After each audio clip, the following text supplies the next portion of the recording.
Hey, hey, it's your favorite slightly hood therapist, and I'm back with another chat. And I have the awesome, amazing Erin Swinney. Hey, Hey, I do my, I'm still a very much a cheerleader at heart, so I got the spirit fingers going. go on in with the spirit fingers. Yeah. Erin, I saw where you posted on your social media all these huge things you have going on. And I was like, I got to get her out here and get all this stuff out here, resources that people don't know about. So you have just been appointed a new position, Right. which is Um, I am the board chairman of OutMemphis, okay. and I am one of the directors I'm on the board of the Mid-South LGBT Chamber of Commerce. Okay, okay. So tell me a little bit about me and people who don't know. What is Out Memphis? What is that about? What do they do? What is that? Okay. OutMemphis is one of the oldest and largest LGBTQ plus direct service organizations in the Mid-South. And we started off as the Memphis Gay and Lesbian Community Center. But Okay. as time went on, we saw that we needed to rebrand and basically serve the LGBTQ community from children all the way up to seniors. So Okay. that's what we do. So when you say serve, like I remember hearing a little bit about the community center when it had the previous name, and I'm not quite clear, but were there like services for teenagers who were homeless and like what hmm all kind of services do you all still provide? Well, quite a few. We actually just built a shelter called the Youth Emergency Center through the Metamorphosis Project. Okay. We had to address the need because we'd open up the community center and there'd be children sleep on the steps Wow. because parents are still kicking out their children for being gay. And so they had nowhere to go. So we built them a shelter where they have their own rooms, bathrooms, they have social workers, food, everything that they need, right? In Amazing. addition to the Metamorphosis Project is an extension of that where we take care of youth from 18 to 24 that are experiencing homelessness, find them different apartments within the city, and we pay their rent, teach them job training, and get them on their own feet. Yeah, It's amazing. yeah, So absolutely. you're telling me though that we still have people who are kicking their children out on the street for identifying as gay or lesbian or what have you. And these babies, oh, I sound like an auntie, but these No, they babies babies. don't have Yeah, anywhere to go. yeah. Right now, in fact, we opened our doors in June of last year. I was on the construction committee to help build that, and by July, it was already full. In a Yeah, month's time. in a month's time, it was already full. What's the youngest So, age you've seen? well, the youngest age I've seen is 13 years old. Okay. Yeah. Yeah. So we, because of some of the grants and the government grants that we deal with, we don't really serve children younger than 13. Mhm. We do have different resources for them, like Prism, which is kind of like a group therapy situation where they can all get together and talk to each other and kind of help each other through different things. But most of our services pick up from 18 and over. Okay. But we do have a few for the babies. So these children, age 13 to about 16, hmm um, what happens in terms of like, I mean, can they, what is the age of emancipation in Tennessee? Like, how do you just assume custody basically of these children and you're able to get them what they need? And how does that even happen? Well, we definitely work with Child Protective Services. We Okay. don't necessarily keep custody of the children, of course, because that's not what we do. Okay. But Child Protective Services comes in, and then they use some of our mental health services that we provide. And if they need things like food, we give them gift cards and things of that nature. So it's kind of like we let the government help, as much as possible, and then we do what we can within reason to assist the children. So will Yeah. DCS allow, let's say a 13-year-old gets kicked out and instead of putting this child in foster care, would the child be able to live in one of the housing units or is that too young? It's too young. So the Okay. people who actually stay in the housing units, they're from 18 to 24. But Okay. they come to the youth emergency center, and at that point, we get child protective services involved with the ones that are under 18.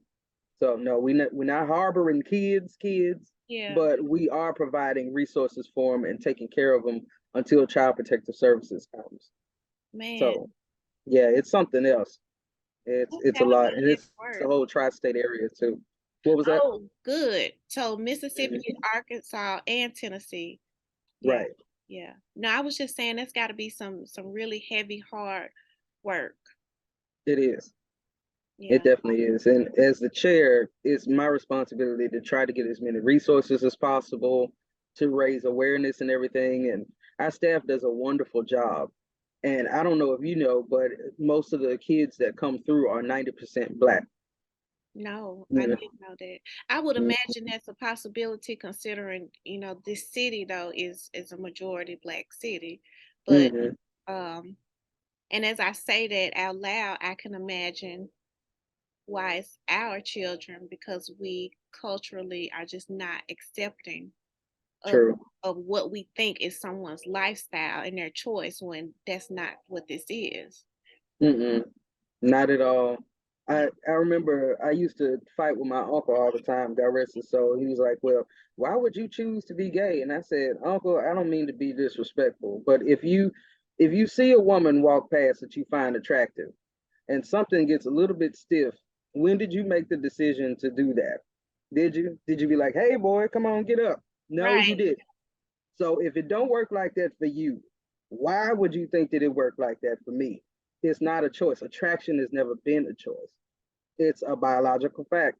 And so because, and this is just my opinion, we in the Black community don't necessarily discuss sex often, and it's not just sex as in physical act, it's sex as in male, female, Mhm. like whatever sex touches for you, it Mhm. touches for us, so it's in our Biology of identity. the body at all.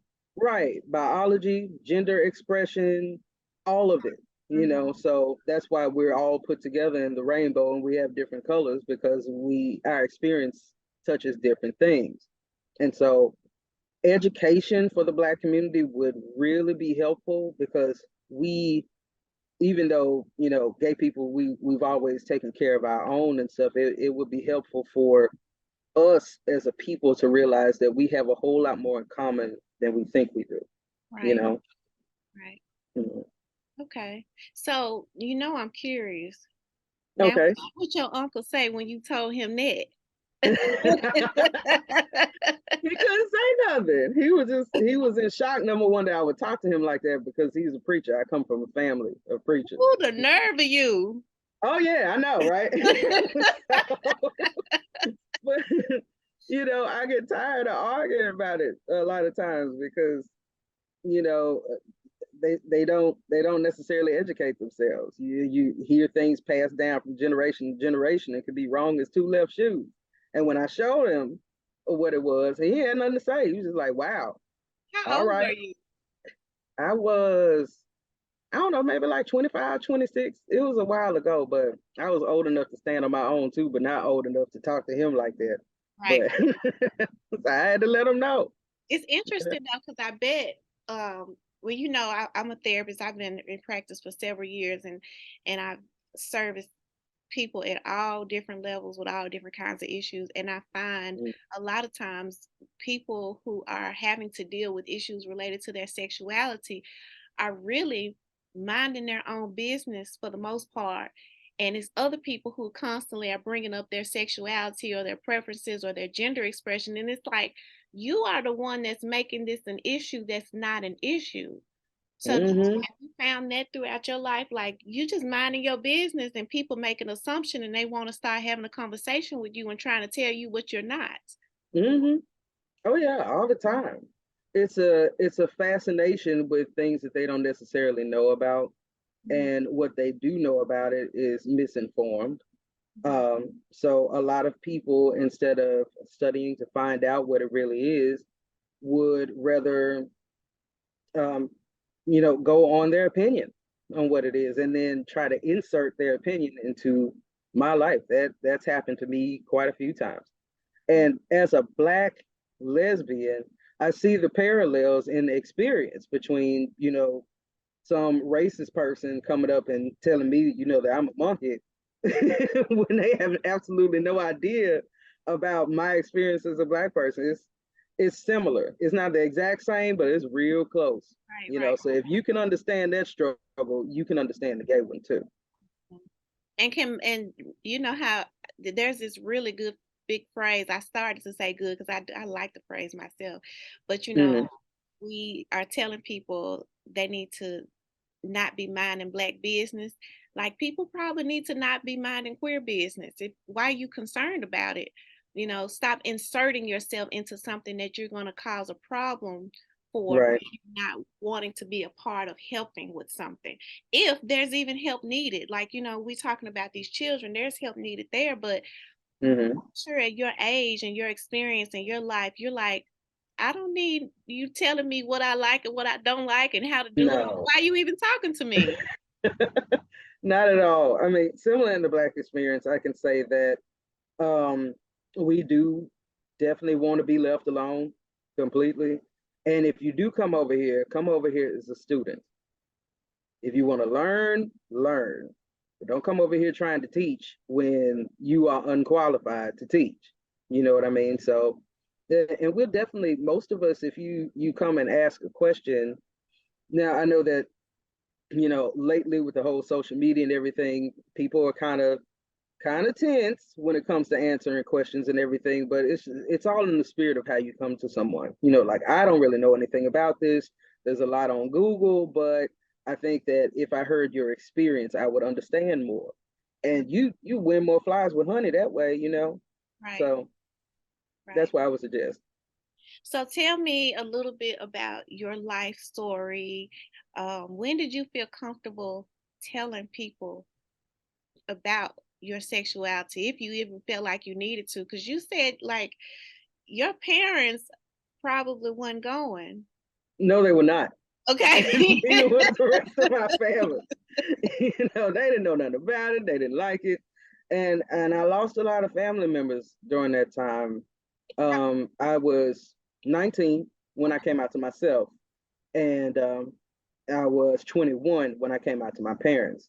I wanted to make sure that I was in a relationship that was kind of stable or what have you, so that if they had to accept something like that, at least they wouldn't be worried about my livelihood and what have you. Mhm. Still didn't go over well. Dad got up from the table and walked away. Mama cried. Uh, Family members, friends, and at the time I used to be a youth minister in a group of other youth ministers. They all left, church left, friends left. It was a very lonely time. It was a good 10, yeah, about 10 years that I lost a lot of people that I thought were pillars under me, you know? And so it forced me to stand on my own too. It forced me to study and reach out and find community. And what happened was I went to, at the time, Memphis Gay and Lesbian Community Center, the OutMemphis that I'm representing today, Mhm. and said, I'm gay, I'm by myself, help. I don't know anything. And so they took me in, they, fed me, they talked to me, gave me books, mental health resources, all sorts of things, and pretty much taught me how to be a good LGBTQ plus citizen. Mhm. And from there on, I just decided one day when I can, I'll devote my life to service. And Mhm. today's that day. Okay. So Hmm. how you came out to yourself, you said at 19. When Right. did Erin know this is what I like? This is who I am. When do you feel like you knew that? Well, I think I was much younger, maybe around 12, 13-ish. My first crush was on a woman that kind of looked like Felicia Rashad when I was a kid. That's a good crush to have. Woo, Ooh, Lord have mercy. So, it's funny because I always knew Erin is black, Erin is a girl, Erin is something else, but I don't know what that is, you know. And people would accuse me of being gay all the time, but I would, like, no, I'm not like that because I didn't really know what it was, but I knew that it had a negative connotation to it within the black community, especially within the church community. Mhm. So one day when I was in college, I was 19, I just decided to Google what a lesbian was.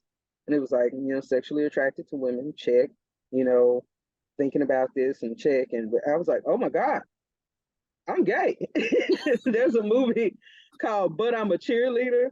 That's old, but it's like a gay staple movie, right? And she I kind of think came I to right when she was like, I'm a homosexual. I kind of had a moment like that. And immediately I was thinking, all right, yes, okay, so I finally know what it is. yeah. Uh-oh, my family. And so, yeah, I just thought about all the things that I could lose. And then I was thinking about God. And so immediately I just started studying, and I kind of went on this tour of affirming churches around the country. So, I'd get on a Greyhound bus and I go to, there was one in Atlanta, there's one in Cincinnati, different places, You just should trying to put your talk to little the, 19-year-old self on a bus yeah, and just yeah, start going to church. yeah, I used to wear that 35 Greyhound ticket out as much as I could. And so, and I finally got to like the Holy Grail and went to City of Refuge in San Francisco, well, with Bishop Yvette Flunder. And she used to sing with Walter Hawkins. And you know the song, Thank You, Lord, for All You Done for Me? It could Mhm. have been me outdoors. That's her singing that. It's a Okay. lesbian singing that song. And she has a church out um, in San Francisco, and I got to meet her and talk to her, and I was just like, wow, yes, there are people in affirming churches that are LGBTQ, and just breaking down what it is in the Bible that was taught to us and everything, and figuring out the truth and living our best lives. Yeah. And so, yeah, that's how I knew I had to be okay and solid in me before I could speak to my parents about it or anybody else. So I just went on that journey.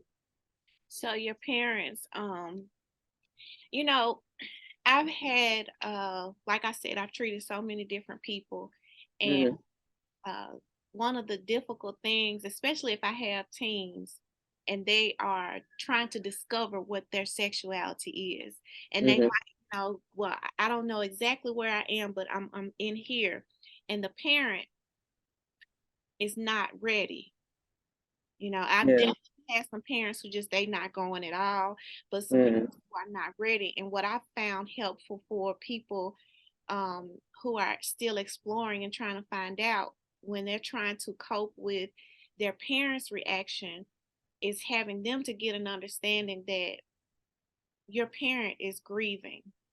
mm-hmm, I did a video a few weeks ago about the parental ego, and it's hard, like, even mm-hmm, if we're not talking about sexuality, what I talked about in the video was we are very self-centered as parents. When we have mm-hmm, children, we see this baby and we don't, as they grow, I've mapped out your future. I want yeah, things for you. I see all these things that you want, that I'm saying that you want, and then yeah, you got the audacity to show me that you're your own person, and yeah, this is who you are and this is what you like. And if I'm not emotionally intelligent enough to understand that I have to grieve the loss of what I was wanting and accept somebody for who they are, accept my child for who they are, it can be mm-hmm, a struggle. But that has been really helpful for like some of my younger clients, because then it breaks down some of that resentment of my parent is not accepting. And then if I can get the parent to come in and have some conversations and say, listen, this is probably what you're feeling, but you can't take this out on this child. Is it more important to have the relationship of your child, or mm-hmm, important for your child to be what you want them to be and you dictate the relationship? right, right. So And that was definitely good advice. That's one of the things that because my parents and I have reconciled. You know, I was gonna they love ask my you. wife, and yeah, so they kind of had to go on that journey too. In fact, it was my sister. I have a trans sister. We should have had our own show. There's two preacher parents with gay kids. Listen, I thought your parents was like, cause this was What? what did I do? I don't know. Maybe they ate too many spices. I'm not sure, but no, They made y'all too fancy with all the it's hot not real. It's not a thing. sauce, But right? so, I mean, my sister told me, you want mom and dad to understand you and be the type of parent who would be a part of P Flag, parents and friends of lesbians and gays. That's a resource too that you can give to the parents is I P Flag. definitely want Yeah, that. cool. So, you want them to be what you want them to be, the type of affirming parents and everything, and they want you to be straight. Where is the love coming in and the acceptance coming in if both of you are not listening to each other and both of you want each other to change? Mm-hmm. And I said, that's a good point.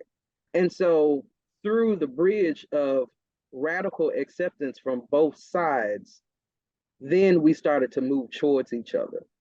And I definitely understand the grief process of who you thought you had as your child dying in your mind and who they really are emerging in its place. So, and I also understand the grief from the child's perspective of wanting to be wholly accepted no matter what it is, especially for something that you have absolutely no control over, Right, right. and not finding that acceptance immediately. It makes you think that something's wrong with you, that you are flawed in some way, Mm-hmm. which couldn't be further from the truth. And It's wanting just it from the people who's supposed to give it to us. right. That can definitely be hard to accept. I remember when my parents did not show up to my wedding, that and most of my family didn't either. Now, granted, it was on a stormy day, so a really, really bad storm. Or you So asking for some a of them lot two I know, times. right? Some of them I didn't You got blame. the nerve to be marrying a woman and it's storming outside. Right. It's like that's too much. So um but it was really hard to not see them there and things of that nature because they were saying, we can't support it and everything. And they have grieved that mistake, and have apologized profusely. And, you know, everything doesn't work out the way that you think it will all the Right. time, but usually it does work out in the end. So I would say to that child who's dealing with family members that either don't understand or don't want to understand, build you, Mhm. because you are enough. And the acceptance that you give you, yeah, it'll definitely outlast anything that you get from anybody, including mama and dad. Gotcha. So, and to find community, whether it be online or in person or what have you, there are people out there that are experiencing the same things. Mhm. And like in group therapy, like what I was saying with the Prism and the different groups that we have in Out Memphis, they find healing in that.